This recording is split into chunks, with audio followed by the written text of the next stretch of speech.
The barber was in the middle of the cutting of a customer hair. When he noticed a single curly strand sticking out, he tried to trim it, but the customer kept moving, making it hard to get a clean cut. Growing impatient, the barber lifted his scissors and snipped quickly. Instead of cutting the curl, he accidentally chopped off one of the customer braids. He stared at the braid laying on the floor, then slowly picked it up, not knowing what else to do. He tried to press it back into the place. The moment he let go, it fell right back off. After a brief pause to think, he sprayed the braid generously with hairspray, hoping it would stick. It didn't. It dropped to the floor again. Next, he grabbed a hairpin and tried to secure it that way, but the pin snapped back and hit him in the nose. Determined to fix it, he reached for a straightener, thinking he could somehow fuse the hair back together. But as he passed it down, smoke began to rise, and suddenly the braid caught fire. Tried to stay calm, he told the customer not to turn around. He grabbed a blow dryer to put out the flames, but that only made the fire burn stronger. Panicking, the barber spun around and grabbed a bottle of hairspray, only for it to ignite in a burst of flames. He watched helplessly as the braid burned to ashes. Now he had no idea how to explain this disaster. Then he noticed something. The customer still had one braid left.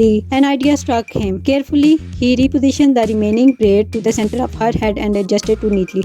Holding up a mirror, he braced himself for her reaction, expecting anger. To his surprise, she loved the new hairstyle. She thanked him and walked out of the salon, leaving the barber standing there in stunned relief as he finally let out a long breath.